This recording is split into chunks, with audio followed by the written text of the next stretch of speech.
evening, I'm just going to be playing host, so hopefully you won't have to suffer listening to me too much. And I'm just going to go around the rest of the panel, and I'm just going to ask them just to introduce themselves quickly before we start taking a look at some of the questions and issues that we'd like to address in the meeting tonight. So, being as I can see her face first, Erica, would you like to give yourself an introduction, please? Thank you, Phil. My name's Erica Lewis. I'm the leader of Lancaster City Council. Lovely job. Thank you very much. Siobhan? I'm Siobhan Collingwood. I'm a local primary head teacher, and I also work as an educational representative on the Lancashire Violence Reduction Network. Thank you very much. Again, just as I see people, Joanne? Hi, I'm Joanne Ainscough. I am a local food poverty activist and work with Morecambe Community Collective. Fantastic, thank you. Lizzi? My name is Lizzi Collinge and I'm a county councillor. Lovely job. And special guest star, Kate? Oh, I think you're muted. Do you want to just check your microphone? One of these meetings wouldn't be complete without a little bit of a... No, sorry, it's because stupidly I switched the chat on, so I had too many instructions. I'm Kate Green, and I'm the Member of Parliament for Stretford and Urmston and the Shadow Minister for Child Poverty Strategy. Lovely, and I just want to take a moment just to thank you very much for taking the time to join us on this. It's a pleasure. Local call today. Okay, so the way that we're going to structure our evening, we have a handful of questions that we've prepared in advance to put to our panel, just to sound out their perceptions and what they've been doing during the COVID crisis in relation to food poverty and any insights that they have to the wider issue. And once we've dealt with those, about half of the meeting, we will then start going over to take public questions. So if anything occurs to you throughout, just pop that in the chat box and it will come through to me, and then we'll be able to put those to the panel. I'd like, for our panel members, I'd like this to be reasonably organic and informal. So whilst you've got a couple of minutes in which you're free to speak, I want you to feel comfortable that you can make interjections, discuss issues with one another. Not every single word has to go through me. So with that, I will put the first question to you, which is, how has the pandemic exposed the reliance on food banks and levels of child poverty in the UK? If somebody wants to indicate to me, a little show of the hand that they would like to take it. Joanne, I saw you first. Yes, so helpfully today there's been a government report released, and the Guardian were all over it earlier on today. So there was a report at the very beginning of the COVID crisis by Professor Lustra in London. I can't remember which one it was, London. And we have a handful of questions that we... At the very beginning, I can hear myself. Somebody's got Facebook on in the background. That's really weird. I don't like the sound of my own voice as it is. So Lisa, yeah, so I think it might be your microphone. Don't know, Lisa, if you just want to. Lisa is our colleague who's operating the technical side in the background. I think she's knocked it off now. Sorry, Joanne, if you want to carry on. Okay, so Trussell Trust have reported that there's been an 89% increase in food bank use since April, which equates to 7% of the population in Northern Ireland, Wales, and England. So the answer is yes, absolutely. And the local Egg Cup, the local food bank, it's not a food bank, interception hub, and the food clubs in the Lancaster district, pre-COVID, we were helping about 350 families a week. That has gone up to 480, 500. And that's not with the response from the council as well, with the sheltered, the shielding people as well. So there's been a massive jump, and that's not food bank. Food banks are outside that, we're just talking about food clubs. Food clubs are like a next level up from that. That's people that aren't in desperate need but aren't coping. Thank you, Joanne. I'm sorry, I was just going to say, I saw Siobhan raise her hand before. So, Siobhan? So from two perspectives, there's been a definite increase in the level of need. So within school, we've definitely been referring more children and families through to food bank than we would have done previously. Interestingly, not as many as we were anticipating we would have to, because of the fact that we run a food club as well. So that has helped to shield our families to a certain extent. Where I've seen the hugest impact has been in my voluntary work with the food bank, because when we were working on a rota, I was working for the food bank in the rest of the time. So what we found there was that we were issuing from the food bank hub 2 tons of food a day. 2 tons, massive. Absolutely hundreds and hundreds of parcels being delivered. And quite often, as I was going out in the van to people, we were talking to people who have never accessed a food bank and never dreamt in their lives that they would be doing, and being very apologetic, feeling that sense of shame that goes along with food bank use, much to the contrary of the narrative that says it's scroungers that are out there that are looking to make money out. These were, everybody that you meet tries to tell you why they're having to use it, feels that they need to explain why they're in that position, and what we saw also is just an awful lot of cut off people, very isolated people who sometimes hadn't seen anybody for days. So one 92-year-old woman that we spoke to we were the first people she had seen in days, and she actually hadn't eaten in 2 days. So it was horrific, some of the stories that we were finding. And then just through talking to people in school, I know how much difficulty there has been in terms of accessing food.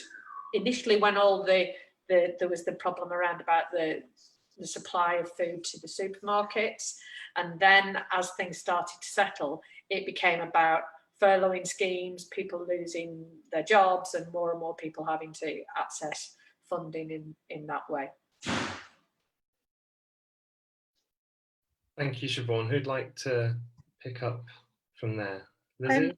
I think Siobhan has touched on it a bit, but I think what it's exposed is just how fragile a lot of people's incomes are. And just, Siobhan was saying that people never thought they would need a food bank, but the fact that this one admittedly massive event can put so many people in so much need just shows how precarious things are. And I'm hoping one of the positive things that might come out of this is the people who are now being exposed to the benefits system in a way that they never have been before, and being exposed to food poverty, and hopefully it will be short-lived, will gain more of an understanding of just how fragile people's lives and incomes are. Because I think, as Siobhan touched on, I think there's a lack of understanding a lot of the time about how and why food poverty occurs. So I think that it's just really exposed how close many of us are to the breadline, quite literally. And just to reinforce what Lizzie was saying there, what COVID did from our perspective was to just exaggerate or accentuate the problems that were there already. So COVID hasn't created poverty within our communities, but what it has done is exaggerate it and accentuate it. Thank you. Erica? So I think it's really important that we understand that food poverty is more than just a need to use the food bank. And I think Joanne picked up on it in talking about food clubs, and Lizzie picked up on it in terms of a sense of shame and embarrassment. So here in the district, we have a local food poverty alliance. and it defines food poverty as the inability to get or eat enough food in a way that feels normal, is not embarrassing or shameful, or the fear that you might not be able to do this. And I guess one of the things that is, and Siobhan's picked up on it is, and Lizzie mentioned as well, the idea that people who had never previously worried about how they might get food had a sudden moment of going, what if there are shortages in the supermarket? I've been isolated for, I need to isolate for 14 days. I don't think I have a support network where I can ask somebody else to do the shopping for me.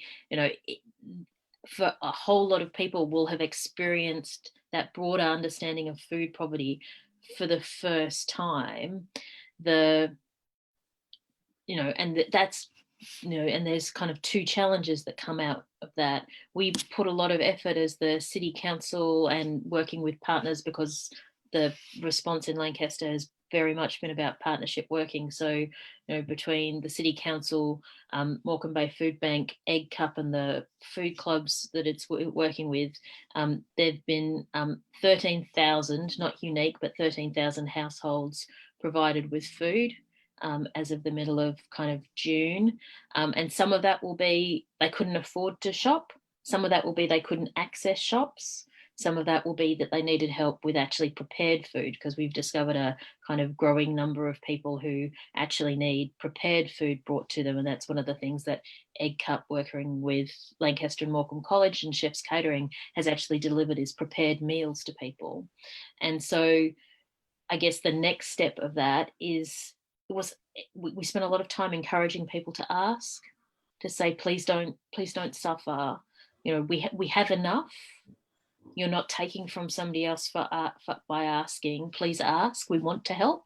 And I guess one of the things we've been very fortunate as a district is an enormous number of volunteers and an enormous willingness of people to help each other. But then I guess the question is, what do we do next with that? If so many more people have had that experience, and there's a horrible sinking feeling of kind of wondering where your next meal or your children's next meal comes from, that how do we move that into action? How do we move that into the sort of changes we need to make so that people are less food insecure and are more confident about where their next meal comes from? Thank you. Yeah, Sorry, slight delay from me. Yeah. Keeping myself. Okay.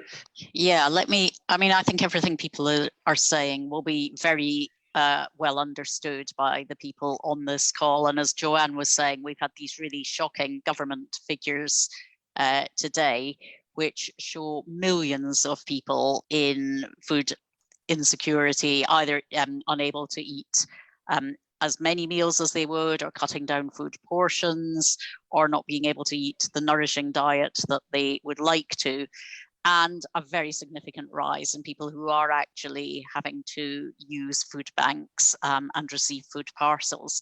One of the things I think is of real concern is that has continued. These figures that were released today are based on a survey conducted in May.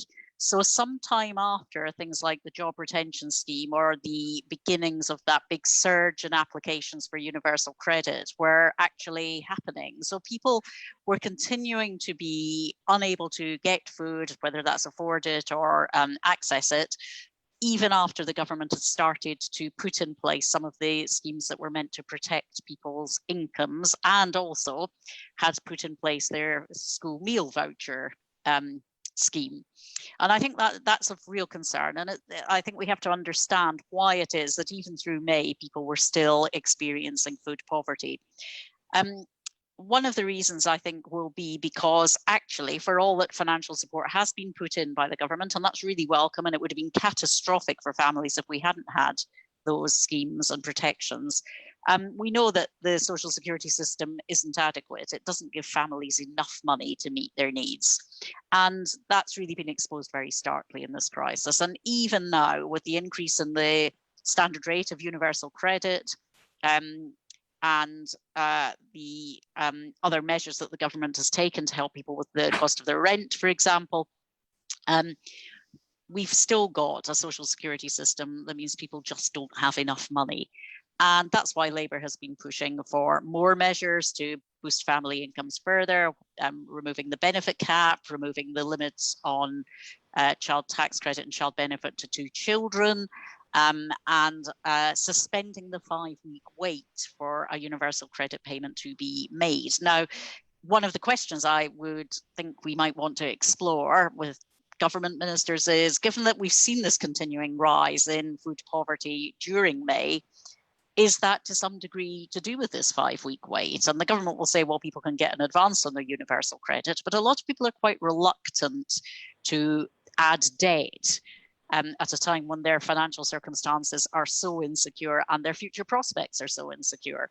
So I think that we're clearly seeing continuing insufficiency in the social security system, and that's something that we need to address, both for the immediacy of this crisis, which has exposed that insufficiency so starkly, but also if we're really serious about eradicating poverty and food poverty, we need to address it for the long term. Lovely, thank you, and thank you very much, everyone, for those responses so far. I think what's interesting is that there are lots of elements of what you've been talking about, which I think we're going to end up coming back to, things like the quality of nutrition that people are facing when they're living with food poverty, some of the regulations like Kate was talking about, things like universal credit and benefit caps and so on, and things like the support that the council's providing. And where that leads, I'm sure that we'll cycle back to all of that when we take questions from the public. And on that point, I just want to remind everyone, if any questions come to mind whilst you're listening to our speakers, if you put those questions into the chat box, then a member of our team working in the background, Lisa, she will put those through to me, and I'll put them to the panel in the second half of the meeting. Okay, now looking at our second question. The question is, do you think there will ever be a time when the need for food banks will be abolished? What steps would be needed for this to come about? And just for a point of clarification, this isn't in case anyone's thinking, oh, I want to get rid of a lifeline for people. This is a term about discussing how we can craft and create a society that doesn't need food banks, not just remove a lifeline that people want and expect. So who'd like to kick us off on that front, please? Siobhan, yeah. Yeah, okay, so first of all, my thoughts on this question were, when we're talking about food poverty, we're not talking about food poverty because of a lack of food. We're talking about food poverty because of a lack of finance and a lack of resource. So that started me thinking about how could we do without food banks? And the honest answer for me is, I'm old enough to remember being a teacher before food banks were ever a thing.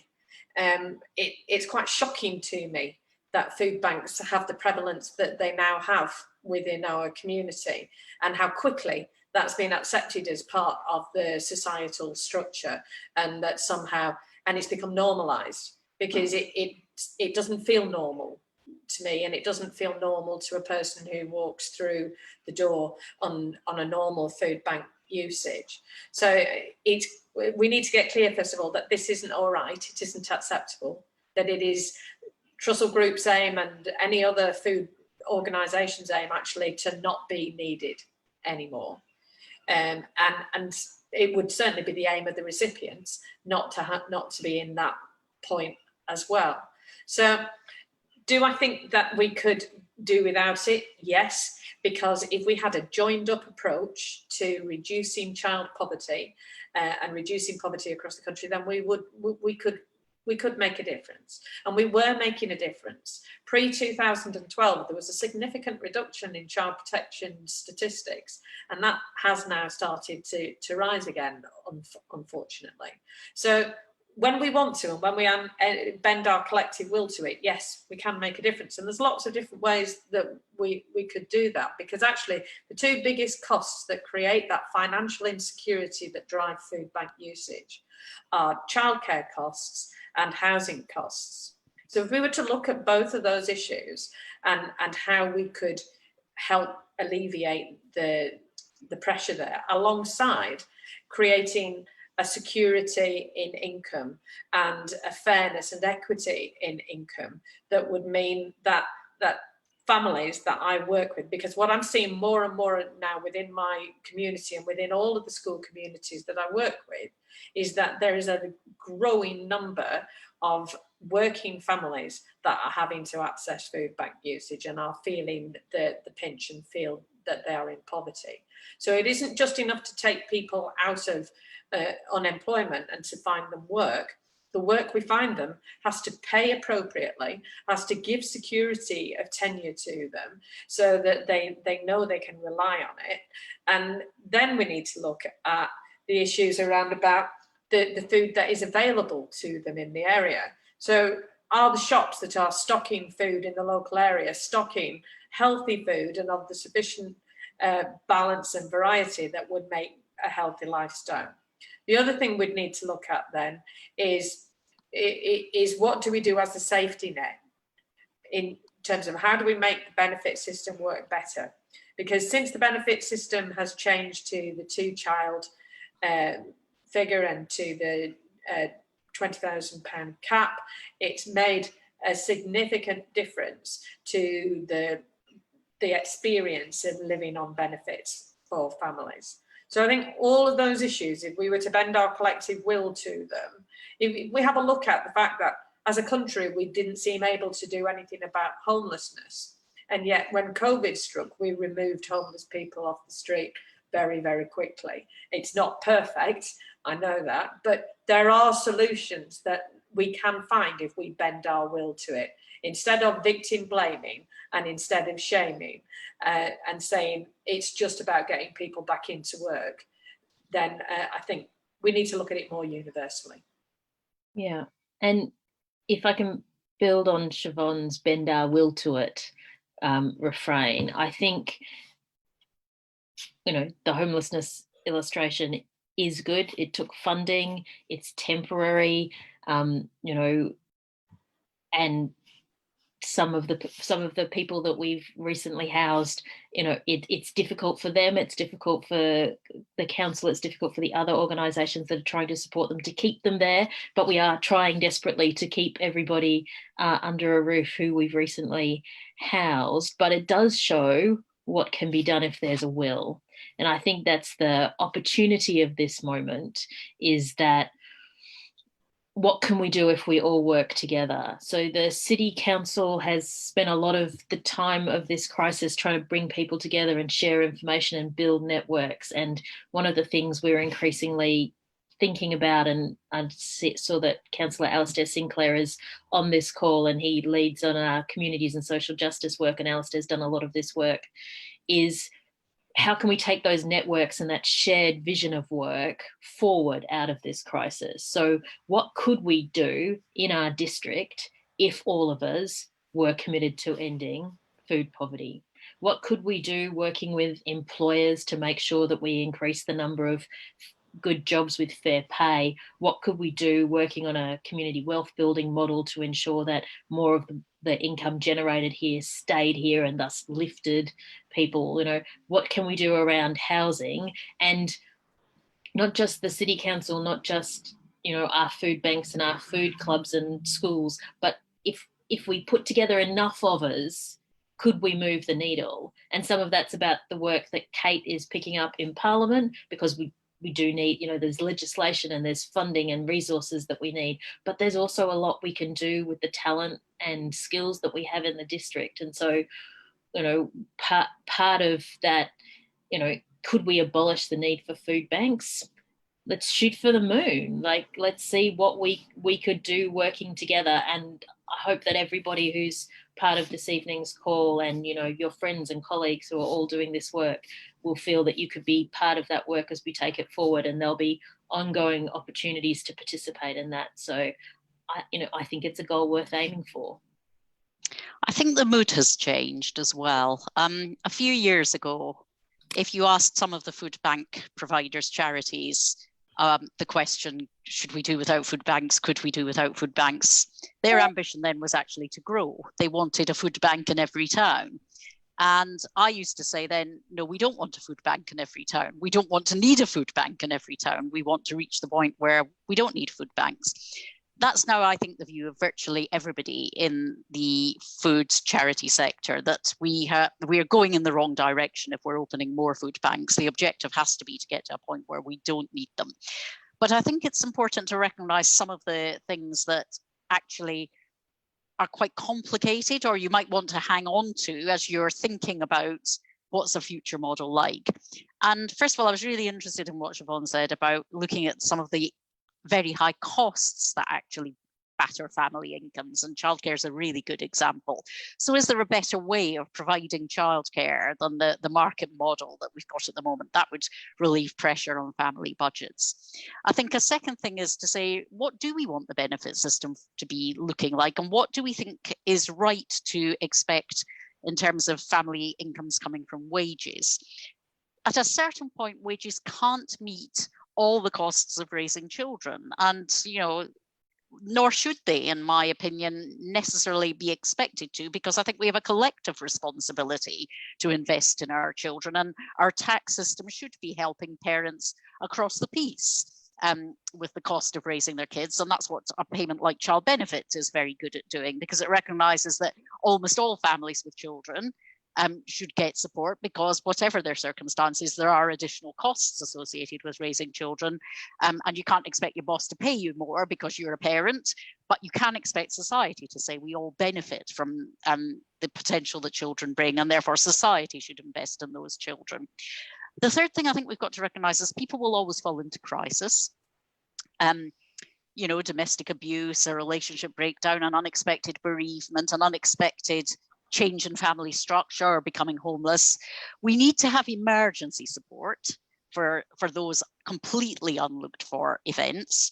I'd prefer to see that emergency support in the form of cash payments, because I think we take away people's autonomy when we say they've got to have vouchers or they've got to present themselves as a food bank. But I think we should realise that there will always need to be some provision of emergency protection for people. And then the other thing, and I think Erica was alluding to it a bit, was that we should also recognise one of the things that's been really good about the way in which food banks have developed and met this need in the COVID crisis, and that is that they have been a place where we've seen more sense of mutual volunteering, people wanting to be part of giving as well as receiving.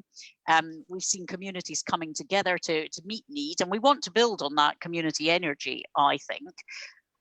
But there are other ways of doing that collectively, which actually allow people who are recipients of support also to be providers of support, or to be in cooperatives or mutual arrangements whereby everybody's paying in a bit so that everyone can take out what they need. So I think we've got to be quite thoughtful about a comprehensive strategy for replacing food banks. It's not just a case of saying, well, we'll get through this COVID crisis, people will get back to work, and then our ambition should be getting rid of them. We've got to think about all the different components that create that need, and think about the best policy solution and the best local service design and local initiatives that Erica was describing that actually address the reasons why people are currently having to turn up at a food bank. Could I just contribute to what you were just saying there? I was struck when you were talking about some of the experiences that I've had having been a community leader within the Morecambe area for the length of time that I have. When the issue of food poverty and child poverty was first raised within our community through a television report, I was lucky enough to be at the centre of an outpouring of generosity from within our local community. It was like nothing I've ever seen. 2 of our halls literally were full to the gunnels with food that was coming in. We literally there were van loads of food and clothing arriving by the minute in the school. We were swamped, and the food bank helped us in dealing with that. But I was completely overwhelmed by the generosity, even of a little old lady who still comes through our door on a regular basis with the stuff that she's bought from the charity shop that she wants to give to the babies and the kiddies, as she calls it. So this is an amazingly generous community, and that again has been shown to me during the food bank, during the current crisis. We put an appeal out across our Facebook pages and WhatsApp pages for local village communities, rural communities that might not feel part of what was happening within the more urban areas of Morecambe and Lancaster, and said to them, there is a real need and we need more donations. We're struggling to get the amount of food we need at the food bank. And they really stepped up to the mark. We ended up with we now have 13 local village communities who have managed to raise between them somewhere in the region of 15 tons of food over the duration of the crisis. So it isn't that there isn't the desire. This community will pull together with an energy which is amazing and wonderful to see. And Joanne and I are both part of a collective that meets regularly to try to join up networks across the area to say, together we can. Let's lose the voice of desperation and depression, and let's say together we can, and we can find the answers in it. And listening to people from the Poverty Truth Commission, the experts by experience, who share their stories of having overcome great adversity and the learning that they need strategic leads to take from it, is such an inspiration. So I think we have the mechanism, we have the networks, we have the desire, and we have the generosity of our community to actually make this a watershed moment in which we say, enough now, enough of poverty, enough of children going without food. Together we can be part of the answer, as Erica was talking about, how we bend our collective will to actually make sure that this is a line in the sand that says no more.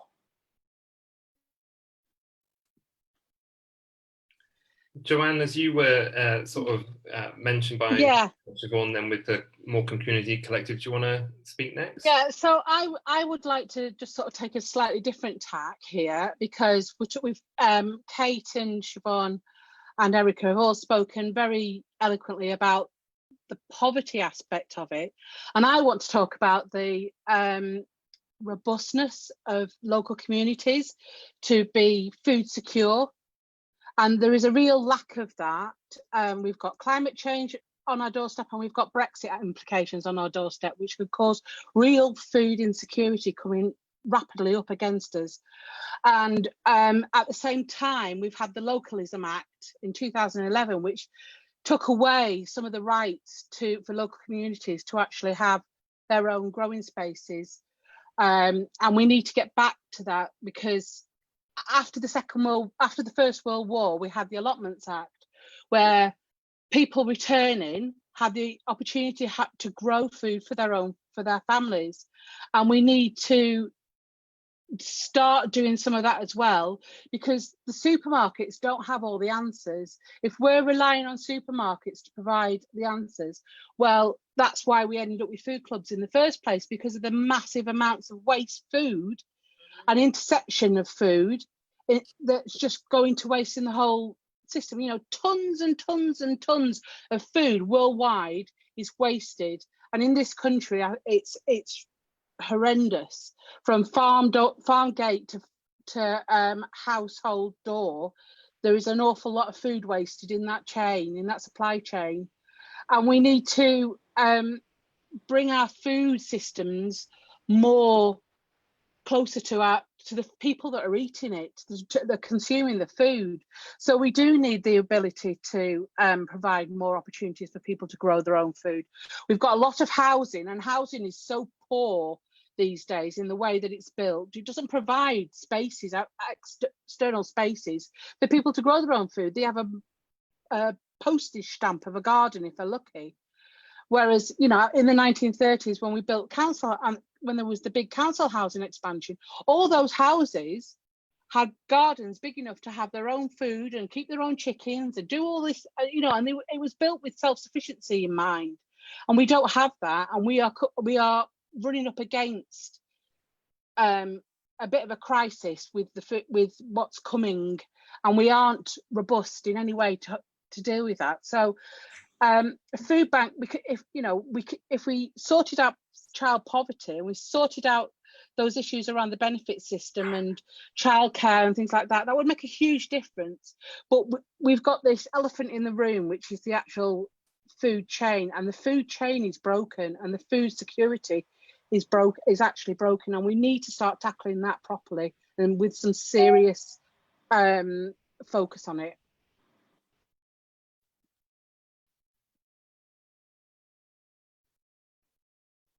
If you're tapping the wrong bit of the screen. We can hear you. You're coming through loud and clear. Yeah, what Joanne said about the fragility of the food system was laid bare very quickly. There was when the demand shifted from, you know, eating out and one supply chain over to the supermarket supply chain and people staying at home and having to provide more of their own meals, it was very clear that isn't terribly robust. Everyone so far has talked mostly about the local effort, and I'm so proud of our district and how it's responded to this crisis, and generally how it's responded to the issue of food poverty, full stop. As Siobhan said, you know, we've just got fantastic communities in this district, but to try and take it up a level, I think we need to have a fundamental rethink of how we structure our economy and how we structure our society. And you know, we've got the climate emergency coming up, which is should be a massive driver for changing away from just a growth, consume economy and towards a sustainable one. But also, our economy is based on a lot of people being low cost, for want of a better word, and a lot of people having not very much, in order that a small amount of people can have more money and more consumables than they could ever feasibly need. And I think we need to be having a national and an international conversation about what do we want our world to look like in 50 years?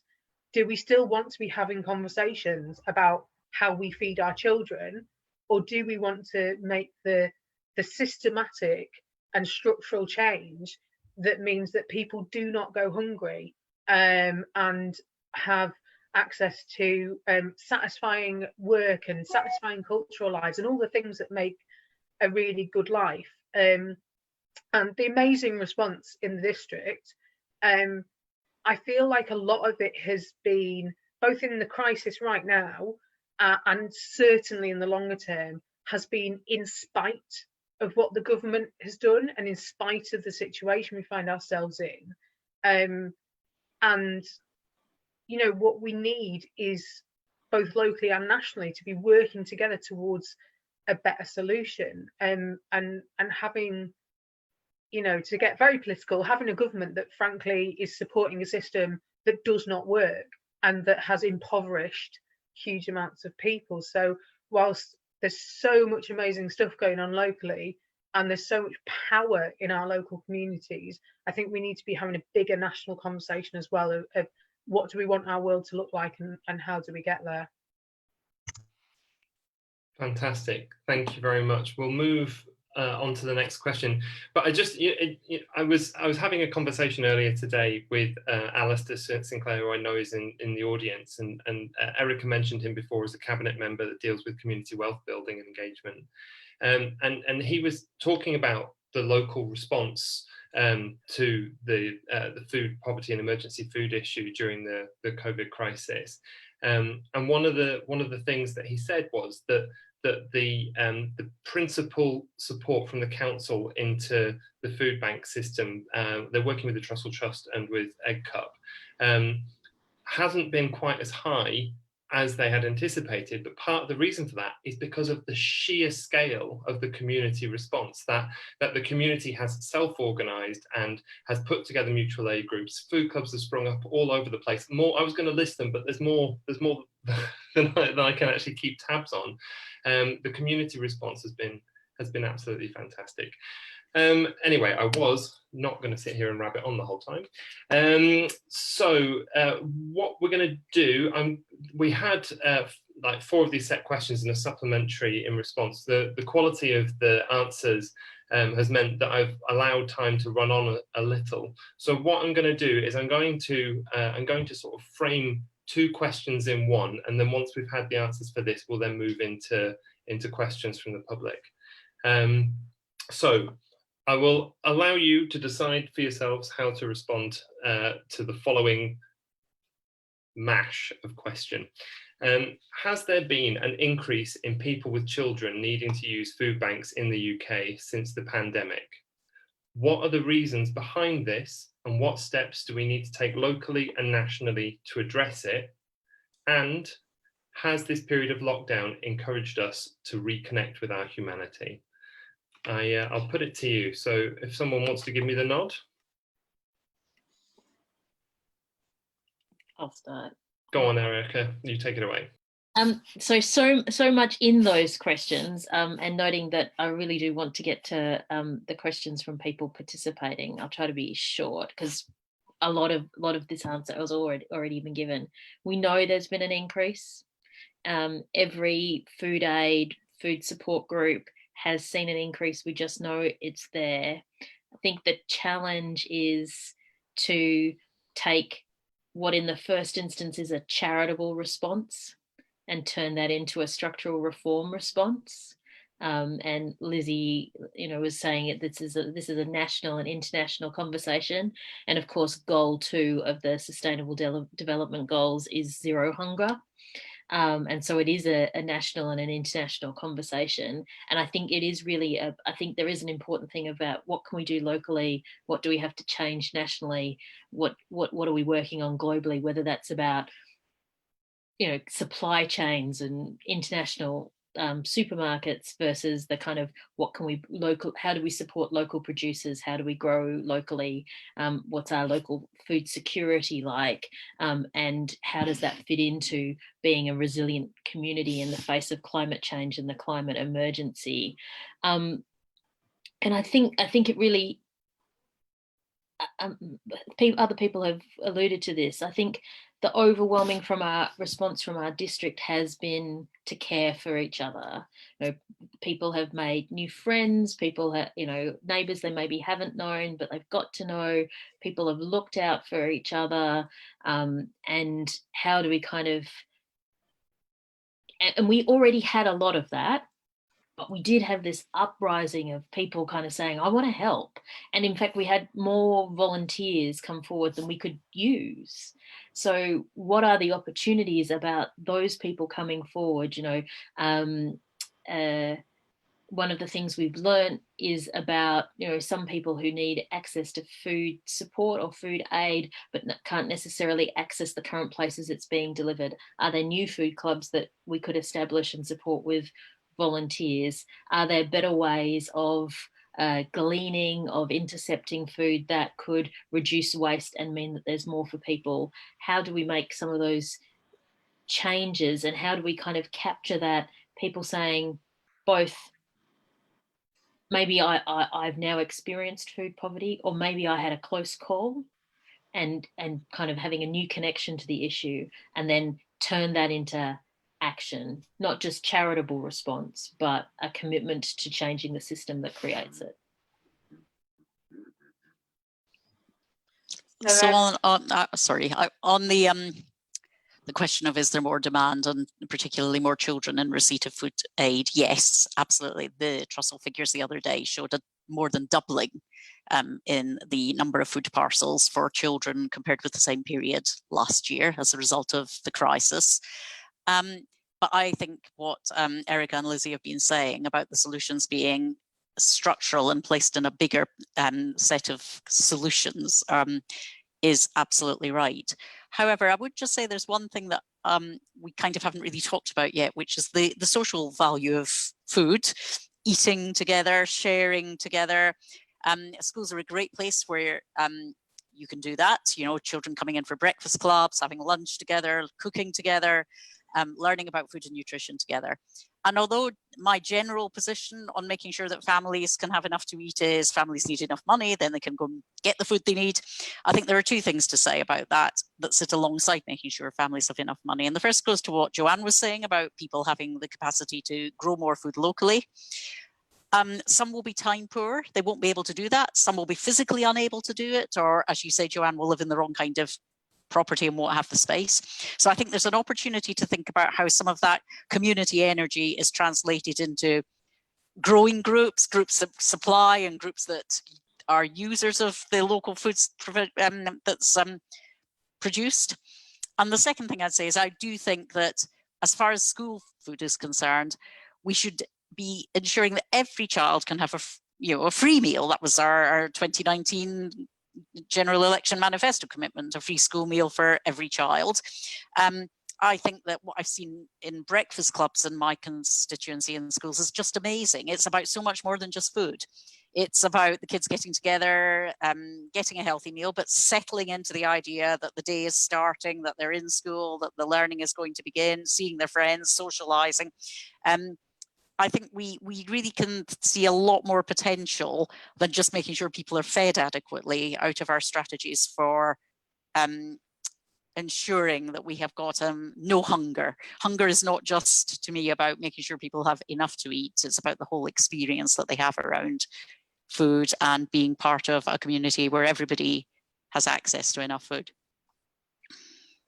So to follow on from that, really, I think I really applaud what you were saying, and I really recognise it, because within my school, and I think several of you have been to my school and seen the provision that we have, what I was heartened by during this crisis was that we didn't get the absolute tidal wave of referrals that we thought we would have to make to food banks. And I think the reason for that is that we have managed to put some food stability into our school community. So any of the children, every child that comes into school in our school gets a free breakfast. And that includes fruit juice, yogurts, croissants, fruit loaf and all sorts of things, bacon sandwiches and sausage sandwiches 2 days a week. So the children have a big breakfast, and you're right, the parents come in with them and take part in that, and their toddler siblings come in and take part in that as well. And it is a real sense of community. And at that point, any issues that have arisen during the night or any problems that people may have had, there's always staff around and they can talk and they can bring it up.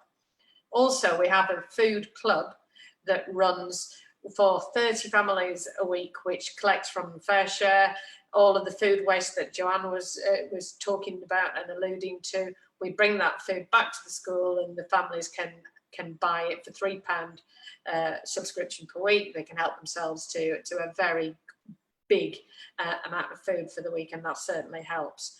And then there's all sorts of stuff that we do in terms of helping with advocacy and signposting people to the right agencies to give them support and to not be reliant upon donations and charity. So we've shown that you can make a difference in a very vulnerable community, so that even when a crisis like this hits, there is a level of robustness within that community that will allow it to weather the storm.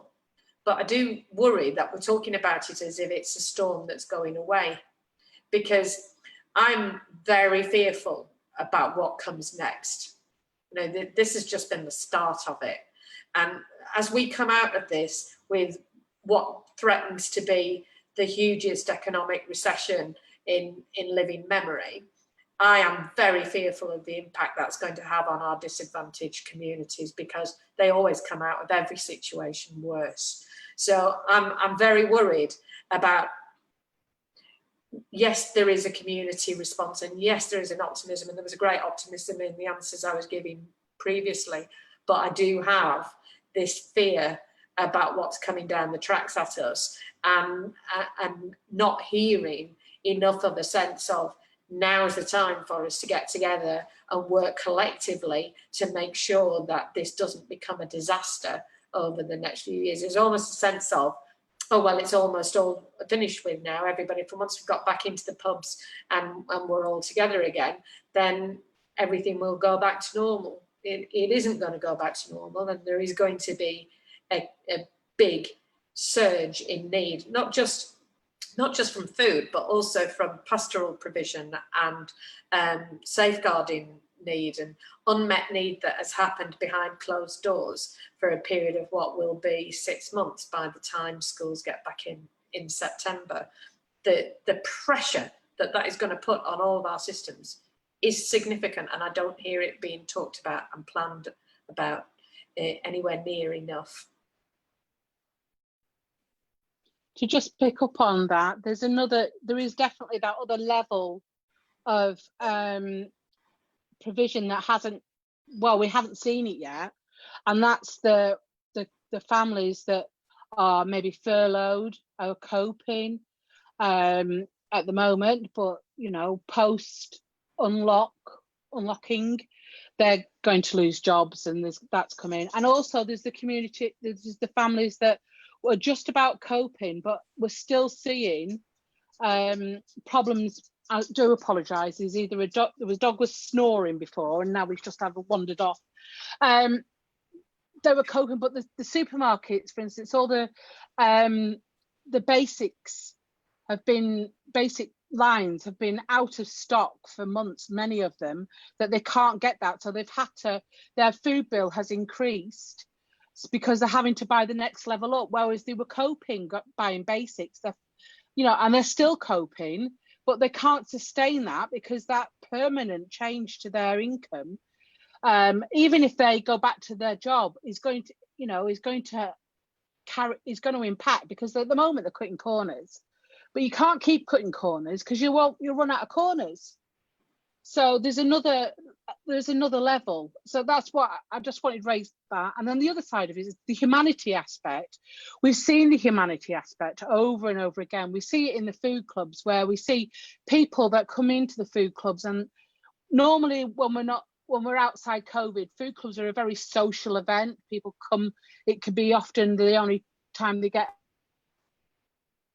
with somebody that isn't 5, or you know, in a week, a lot of the families as well, it's an opportunity to socialise. So they come, they have a cake, they have a cup of tea, a cup of coffee, they have a chat, they interact, and they gain confidence. We've seen people that were essentially in receipt of help become the volunteers, become the people that are doing the work. We've seen that locally with the circus who were trapped here. They've initially been in receipt of help to get them, keep them on an even keel, but they've been then volunteering at Egg Cup and doing the work. So we see that over and over again. So the humanity was already there. Did we need a pandemic to bring it out? Maybe, but I don't think you scratch the surface and people just want to help each other. You know, most people are kind, despite what you see on Facebook, despite the bitter trolls. Most people are kind, and most people want to make sure that other people are okay if there's a crisis hits. There is, I think Joanne's absolutely right. I definitely believe that most people are good and kind and want to help. And someone mentioned before about the time poverty that a lot of people have, and that impacts how they interact with their community.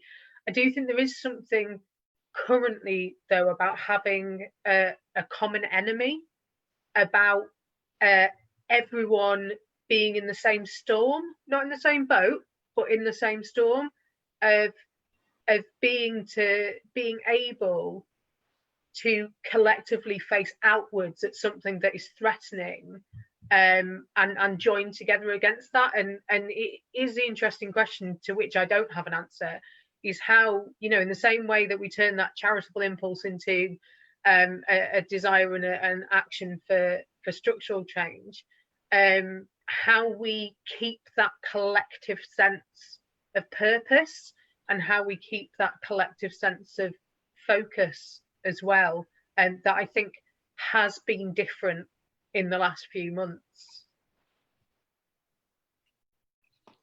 Right, and thank you very much, everyone. I'm going to.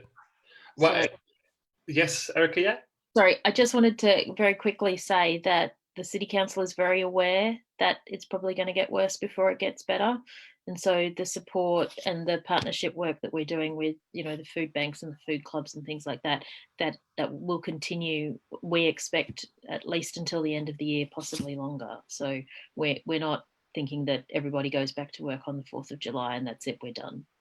Actually, that probably prompts an important point. There may be people, because we're broadcasting this live on Facebook, there may be people in our community are watching this who may be at that point where they're needing help.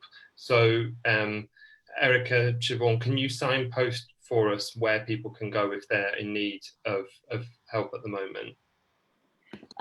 So I guess one central place that can then help refer you, whether that's to a food bank or a food club or somebody who might help you with your shopping or pick up your prescription, is the City Council. And you can call 01524 58 2000. We have been running 8 till 8 weekdays, but as of next week that goes I think 8 till 6 p.m. And it's open 10 till 3 Saturday and Sunday, particularly for kind of COVID related emergency calls over the weekend. But we do have teams there, or you can email customer services at lancaster.gov.uk if that's easier, and somebody will get back to you, and then they can help connect you and refer you. You can also go online, but I don't know the URL off the top of my head, so I'm hoping that somebody else will. But although lancaster.gov.uk/coronavirus will get you there. Well, I think you win bonus points for having memorised the phone number anyway, to be honest. Who knows a phone number anymore? I mean, what? You were asking, from our perspective, we just would say to anybody within our communities, within our school communities, just come into school and ask for help. We're still there. We always have been. We've been lucky enough through the coordinated response from both the City Council and the County Council to have a really useful database or spreadsheet of agencies that can support for whatever the issue is. So what we know is that COVID has accentuated all of the problems. Anything that was there as a slight problem before will have escalated in all probability. And we can help signpost you to the right place to go to get the support you need, even if it's something you think wouldn't be anything to do with school, like your house, or maybe you're a bit scared about your relationship difficulties you've been having. We can access that directory of resources across all sectors and help you find the right support for yourselves.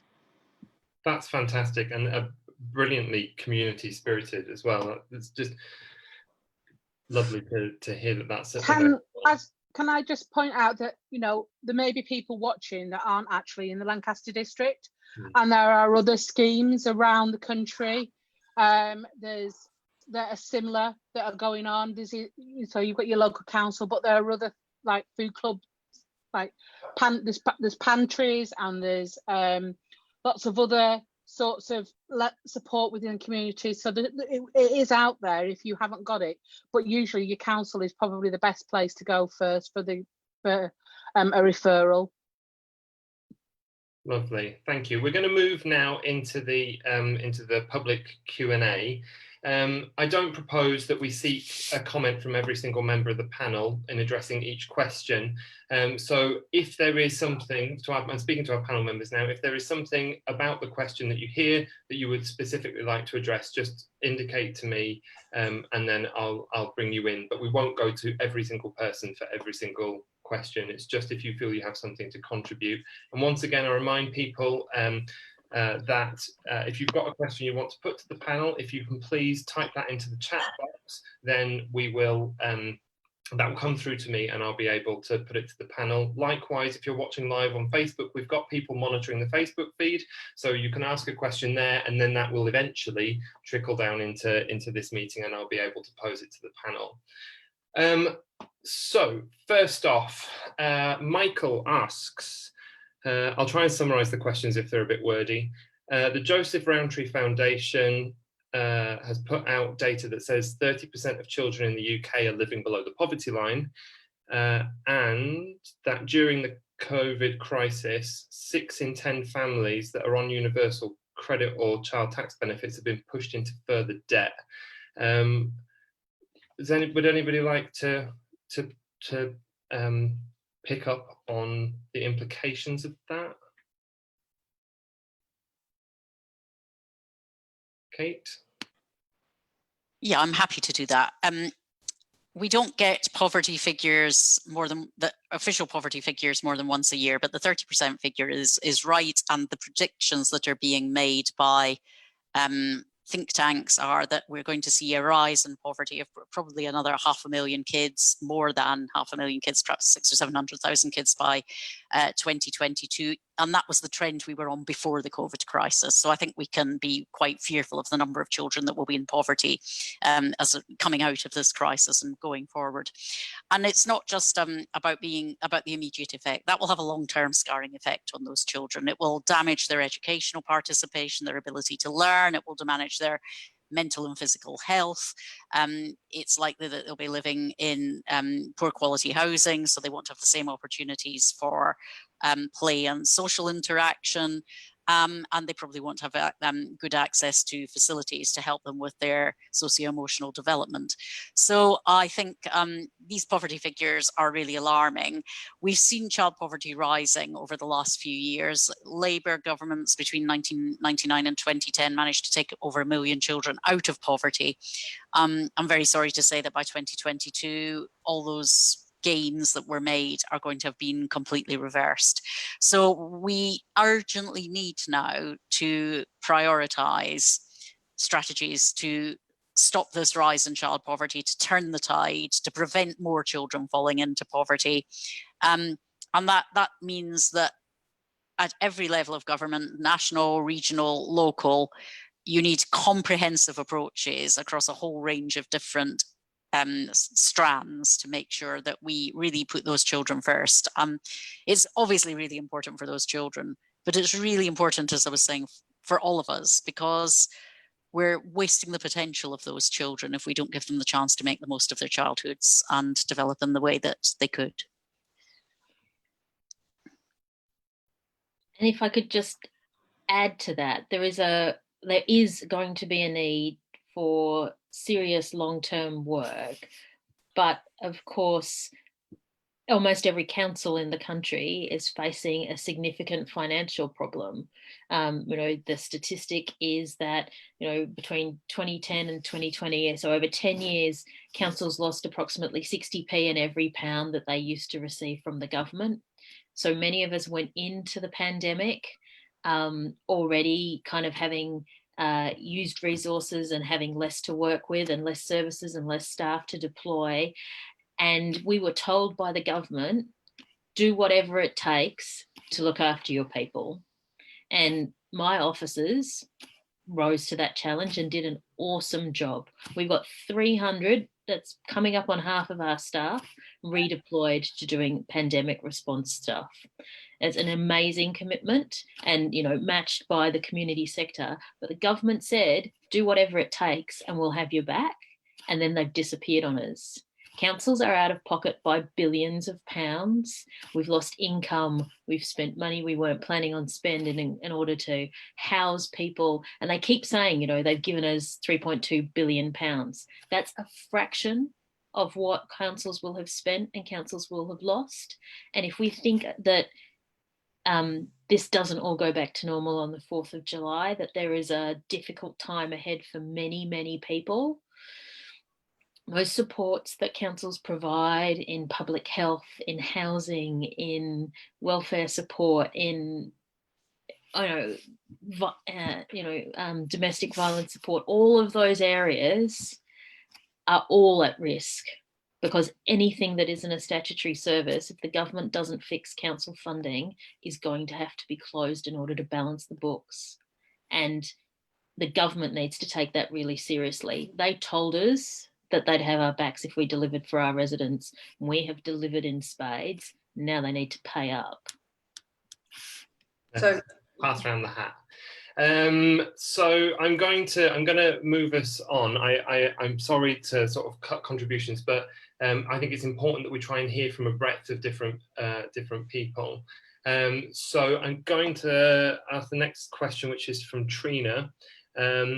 She is asking if there are ways, as businesses like pubs and restaurants are reopening and with the stronger community ties that we seem to be forming in mind, if there is any way in which food surpluses and short-dated food, for example, they might be able to provide ready-to-eat meals, frozen food, and other relief packages. So does somebody want to comment on that?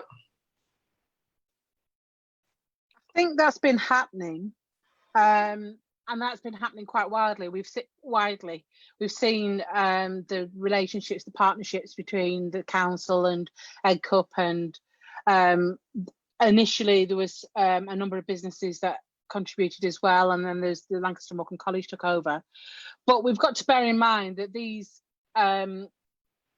companies and businesses that are reopening have taken a massive hit, and they're reopening back on a shoestring, and so and the dog's barking again, and so we can't expect them to suddenly start putting their hands in their pockets when they've obviously been in furlough and they are wanting to get back up and running, and they won't be able to make bars and restaurants won't be able to make profit in the same way because of the social distancing aspects of it. And I'm going to mute because the dog's about to kick off major style, and nobody wants to hear that.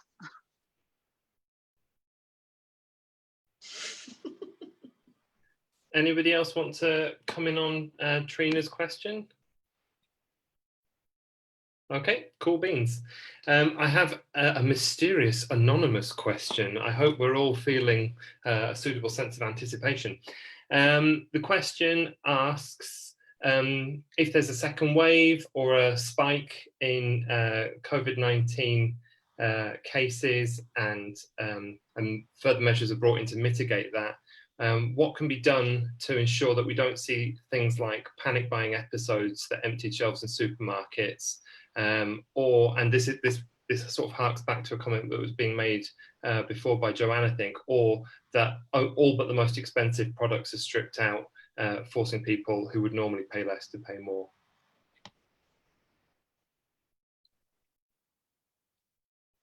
How do we prevent panic buying?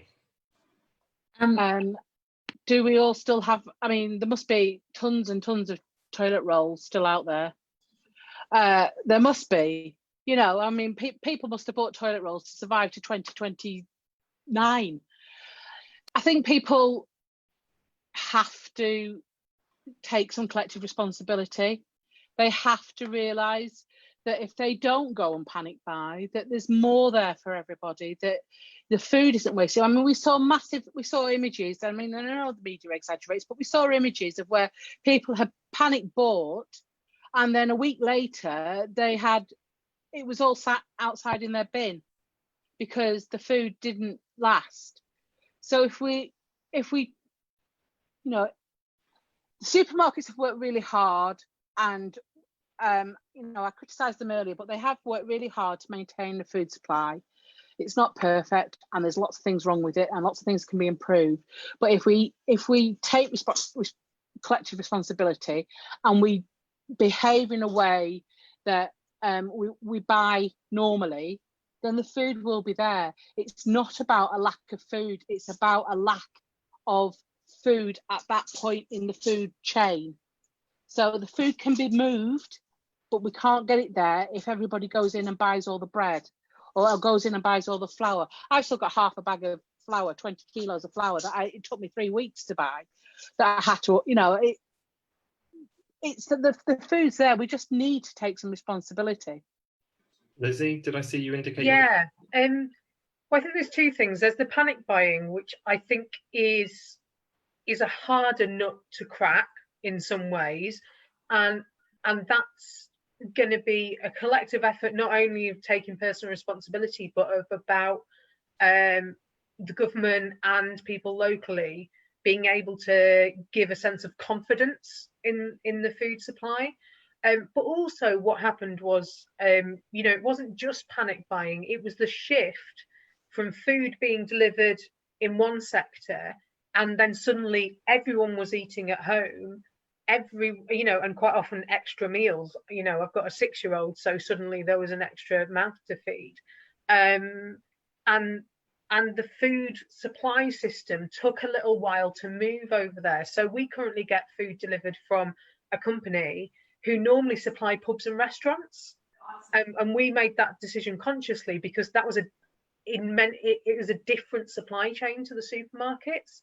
So I think some of the solutions to that have already come about, and I think it might be easy to make that switch. But I think that's something that is now, you know, I think things aren't quite as for everyone. That's worth taking some time to think about, and how do we plan for that food supply and for those different supply chains if we do get a second wave, and if we do have localized lockdowns, or you know, businesses having to shut again. It's worth putting some planning in. But I think some of that will be easier now. You know, businesses have responded phenomenally well, actually, to a lot of the challenges, and have been really innovative in how they've responded to people's needs. So I think it will be easier next time, but it's worth putting a bit of thought in now to maybe try and formalise how we think about that. Thank you. I'm going to move us on to the next question. A question from Andy. Andy helps organise the Ridge Food Club, and is talking about capacity issues. How can we increase the capability of local food clubs to meet increased demand once the City Council COVID response ends? And I suppose sort of a wider thing that I'll tack on to that is, although Eric has mentioned already that the City Council isn't planning on packing up its support for residents anytime soon, that I think at the end of July we're seeing the emergency food provision from the government, that the government have been sending out food boxes. I think that's it. That scheme is very much planned to come to an end. So I will put that to our panel. Someone want to look willing? Erica. I guess I should look willing. I mean, lots of people who were getting the food boxes from the government have been giving them away anyway. They've been of reasonably variable quality. And there was, of course, an exciting moment right at the beginning where the government told everybody to stay home, and that they would provide them with food, and then looked at councils and said, actually, it's going to take a while for our system to get up and running. Can you help these people tomorrow? Which we, of course, did, along with, you know, partners. So the same, you know, hopefully the system is a little more robust. You know, some of the early problems were about people who'd been told to shield, couldn't get a supermarket slot, couldn't get, didn't have a network to ask.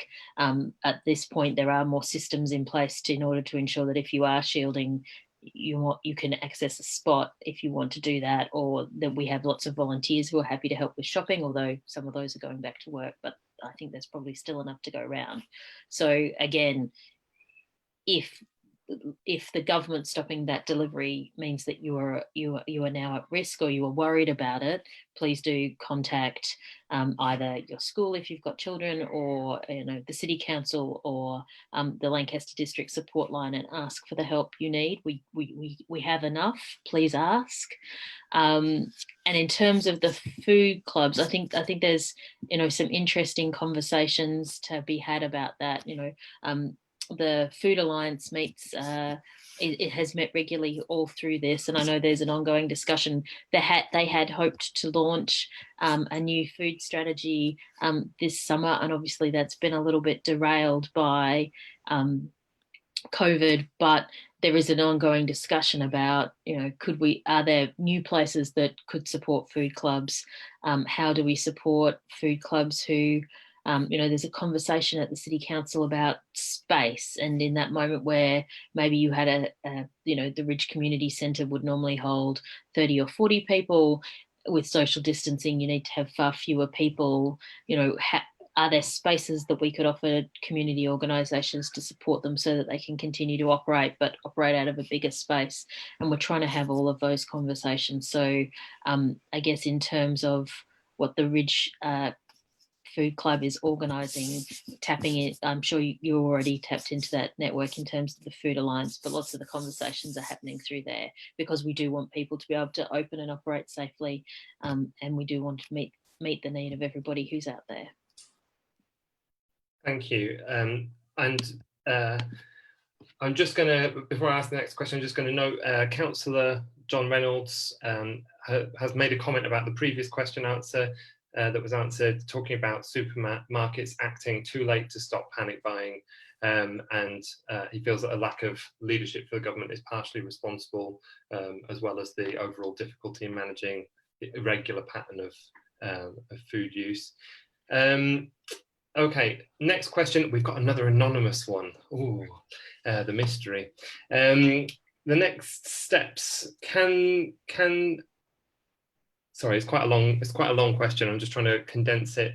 Can the next steps in tackling this issue not just consider issues around food and money, but actually the health and well-being aspects about nutrition, cooking skills, quality of the food, growing food, and I suppose that there's an awful lot of validity to that question. I think Siobhan touched on it before, if I remember rightly, but having food poverty, having food isn't always the problem. Sometimes the problem is the quality of the food that you're actually able to get your hands on or afford.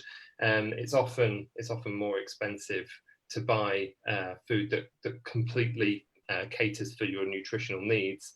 And I think we're all aware of issues like obesity, diabetes, cancer risk, cardiovascular problems that can be piled on top of poor nutrition and poor diet. So would somebody like to take that? Sorry, I'm sure Siobhan first, Joanne, sorry. Okay, that's fine. Hi, so just to come back on to amalgamate, if you like, to bring in an even further level of complexity into that question, I think the questioner is right to say this isn't just simple. You can't just put one strategy in place and it's going to sort it.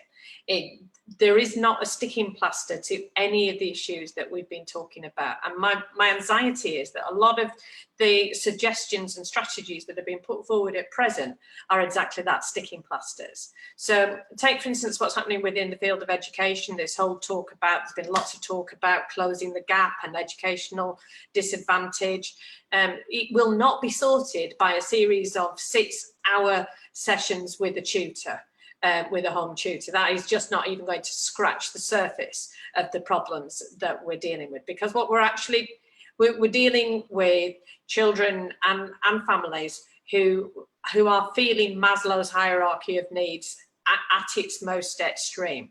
They're most concerned about their security of housing, their security of employment, their security of how they get through the day, their own mental health, how they relate to each other. So just suggesting that putting a child onto a home tuition program for an hour each week in 6 weeks, it'll all be sorted, is just an absolute oversimplification of all the issues that are behind it. And this is the same as that. You know, if we just believe that by saying now COVID's over and we can close our provision and our joint provision around about food insecurity within the local area and it's all gone away, is a very, very simplistic view of what is a hugely complex issue, because it's socio-economic in its foundations, it's environmental, and it's economic, and all of those. We need a joined up conversation that says, how do we work across this area to make sure that we create the right environment and the right culture to support our families and our communities through what is coming at us in terms of a crisis, and to deal with what we've lived through. So there's going to be a legacy in terms of what we've lived through, and then we have to be able to plan for the future. So my number one request would be, let's not look for the sticking plasters, let's look for how we actually heal as a community and sort out the problems that are causing and driving the issues we're talking about.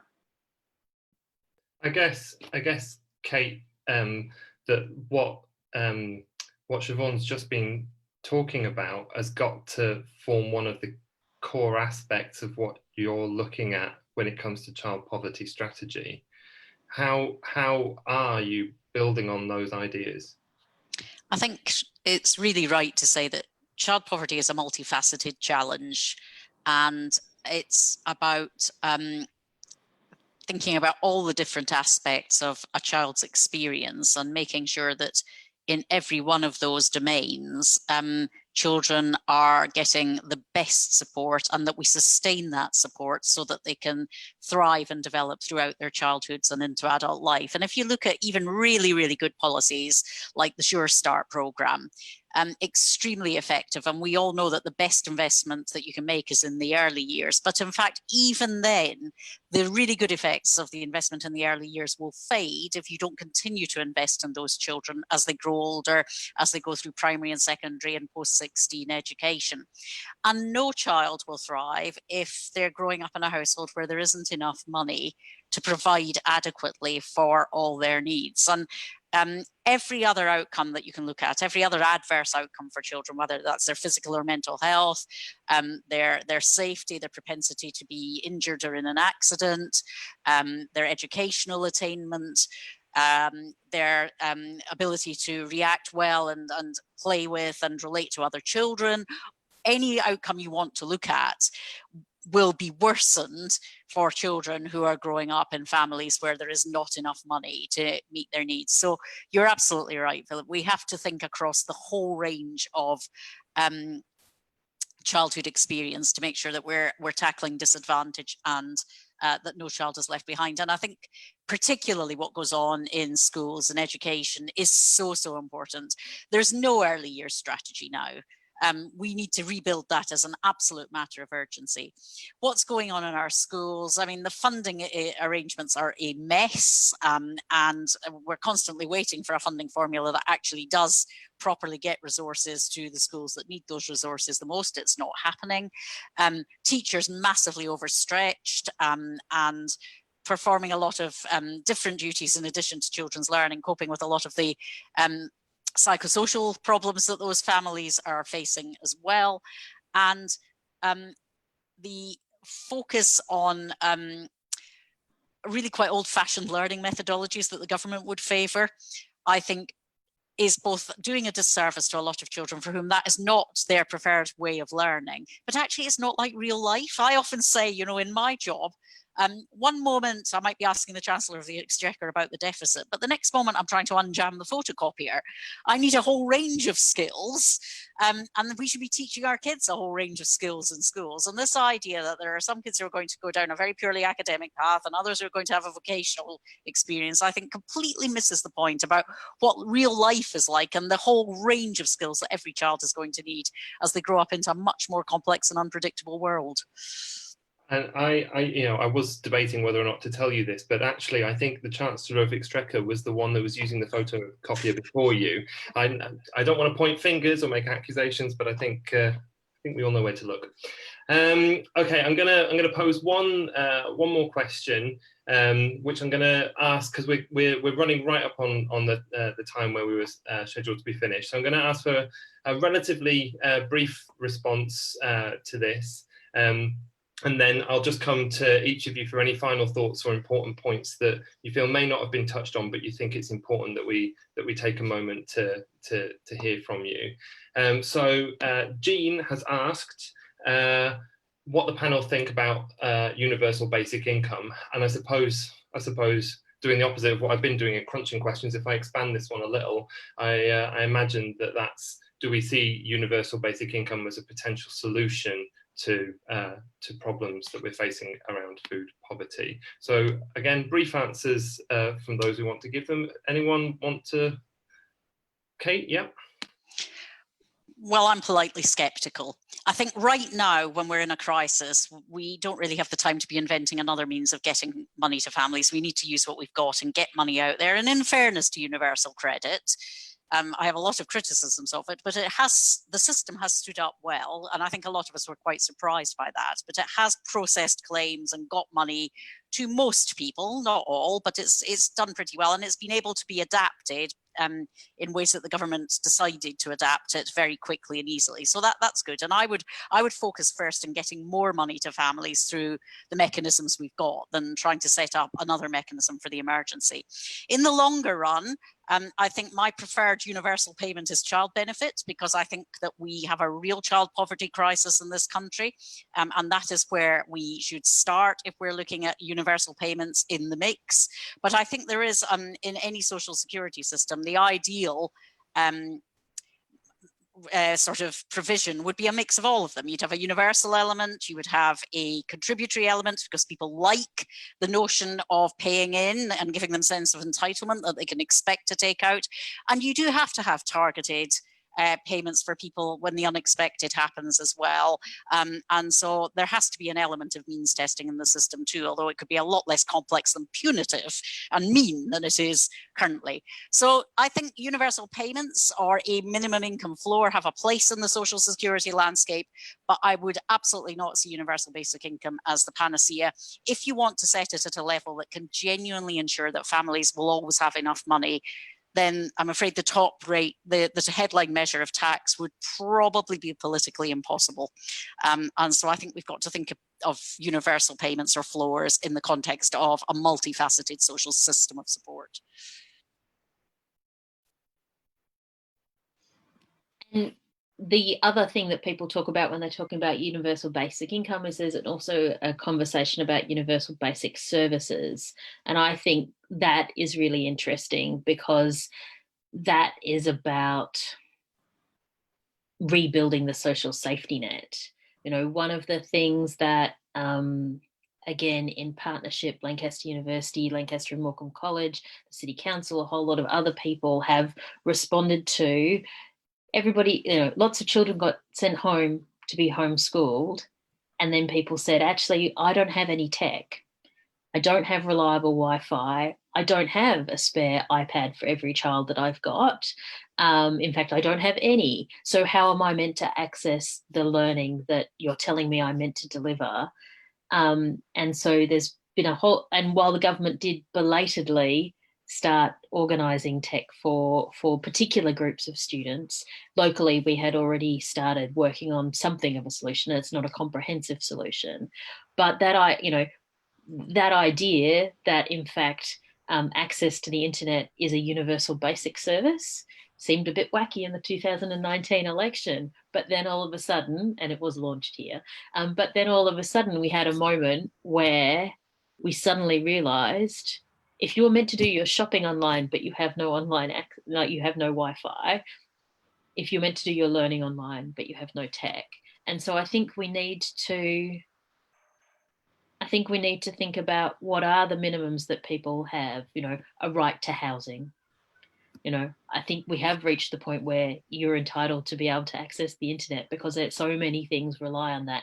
And you're probably entitled to the support to learn how to use those services, because not everybody automatically can do. So I also agree that there should be a kind of minimum income, but I think rebuilding that social safety net and the kind of collective engagement, because we talked about it's not just about having food, but sharing food and community.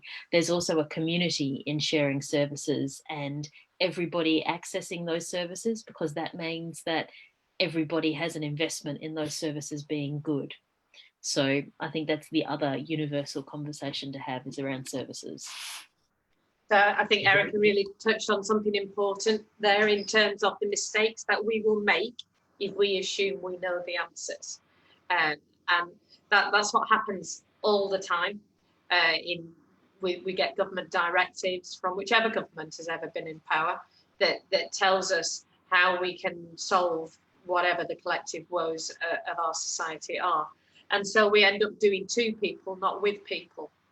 And if we continue to do to and not with, we'll get this answer wrong as well.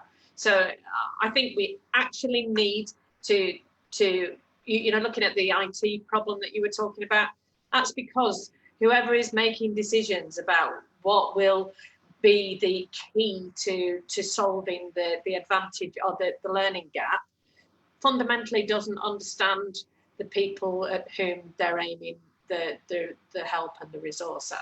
So, and we can't understand anybody's lived experience unless we listen to them.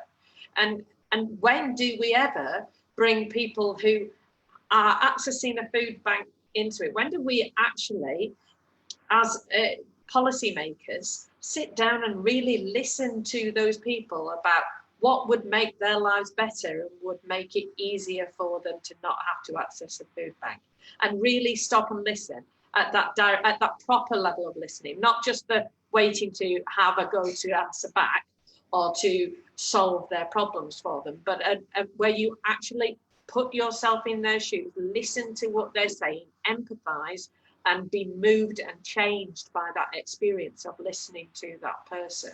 And I don't see that coming from policymakers and decision makers. Yes, we're doing that within the Morecambe area. We've got lots of opportunities now to listen to voices of experience. And I think we're probably leading the way in some ways in this area in terms of responding to that experience. But if we don't, we will get it wrong. Thank you, Siobhan. A lot of what you were saying reminded me of some of the work of Hilary Cotton. You were, I think, at the same event at the Midland Hotel where Andy Knox had as a speaker, and I've just started reading her book Radical Help, and it's got some brilliant ideas along those exact lines. I'd recommend it to anyone. Just in the background, whilst we've been answering that, David has pointed out that the Department of Work and Pensions is running a consultation about universal basic income related issues, and you can contribute to that until Monday. Right, now I just want to go around everyone and just ask for your final thoughts and reflections, and if there's anything, as I said before, anything you don't feel that's been included that you think is an important thing that we should touch on. So just as I see faces, Erica?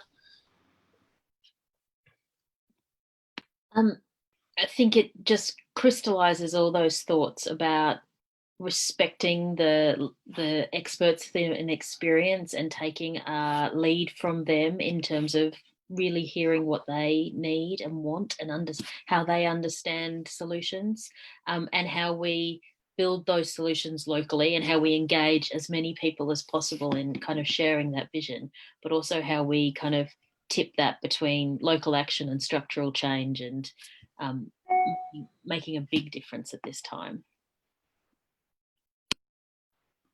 Thank you. Siobhan? Really, I just want to say two things. Morecambe is an amazing place, Morecambe and Lancaster, and we've got a lot of ability within us to be part of the answer.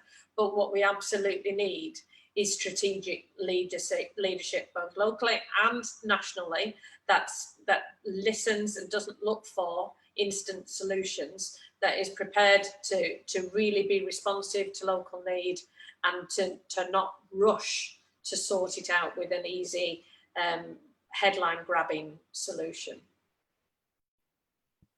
Thank you. Joanne? Well, that didn't work with the keyboard.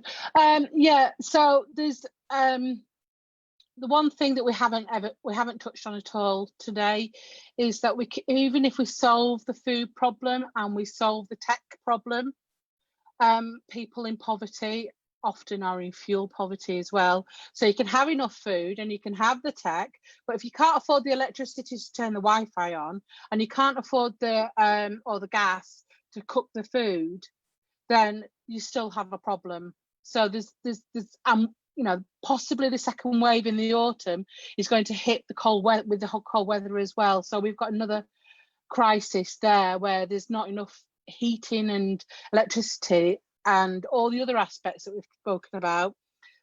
We could have a bigger issue on our hands there. So, you know, it's an elephant in the room. People forget about fuel poverty, but it's a real problem. Thank you. Lizzie? I don't think there's much I can add to what the rest of the panelists have said. It's been really fascinating actually to hear about all the different aspects and things that you know, wouldn't have necessarily come to my mind. I suppose I'd ask everyone who's on this call just to maybe take away with them some kind of thought, maybe to think about this over the weekend and think about maybe how they can be part of the solution. You know, my head is currently, because I'm stuck at home most of the time with the children, my head is often currently at, you know, a governmental level or an international level, whereas, you know, the real on the ground experience of Siobhan and Joanne is very different. So if everyone could maybe take away what we've heard tonight and think about how they can be part of the solution, that would be fantastic, because that's certainly what I'm going to be doing after this. Thank you. Kate? It's been a really great discussion, and I think there's been so much to take away and think about from this evening. You know, we've gone over a very, very broad territory this evening, and it's been very, very stimulating. And I think what Lizzi and Joanne are saying is absolutely right, that the best future policies are going to be designed with people and listening to and learning from people with lived experience of the crisis that we're going through and the different dimensions of it. And, you know, the saying, never waste a good crisis. And this has actually been a terrible crisis, an absolutely shocking crisis. And as Joanne's saying, it's far from over yet. But it is a real opportunity, I think, to have conversations with people that have understood that the world that we have been living in actually was a really harsh world when things went wrong. And this is a chance, I think, for us to be in our communities talking to people about what kind of different world do we want to build coming out of this crisis, and how can we do that together. So I think events like this are just really stimulating for beginning to think about that. And it's been immensely rewarding to have been part of it tonight. Obviously, you're intimately involved with the Labour Party's policy development process around issues like this. If anyone that is watching now, or maybe sees the recording later on Facebook, has got anything they want to share with you, is there a mechanism that they can do that? Well, they can email me, just go on the Parliament website and find my email address. But also the Labour Party's policy making process, our National Policy Forum, is up and running again. At the start of or relatively near the start of the new Parliament, and anybody can make submissions to that open policy consultation. So please just get online and put in your suggestions and your ideas and your comments on this subject, or frankly any of the subjects that we're looking at, because they do overlap. Climate overlaps with food poverty, overlaps with economic growth. So we'd be really pleased to hear from people as a party, and people can of course get in touch with me personally direct. That's fantastic, thank you. Oh, the personal touch, gotta like that. See what we bring to you here in Morecambe. Now, I'm just gonna say a big thank you to everyone who has agreed to be on the panel tonight. Your contributions have been fantastic, and you've approached a very complicated problem from a number of different angles with a lot of thought and insight, and it's been a really rich and engaging conversation to be able to help steward.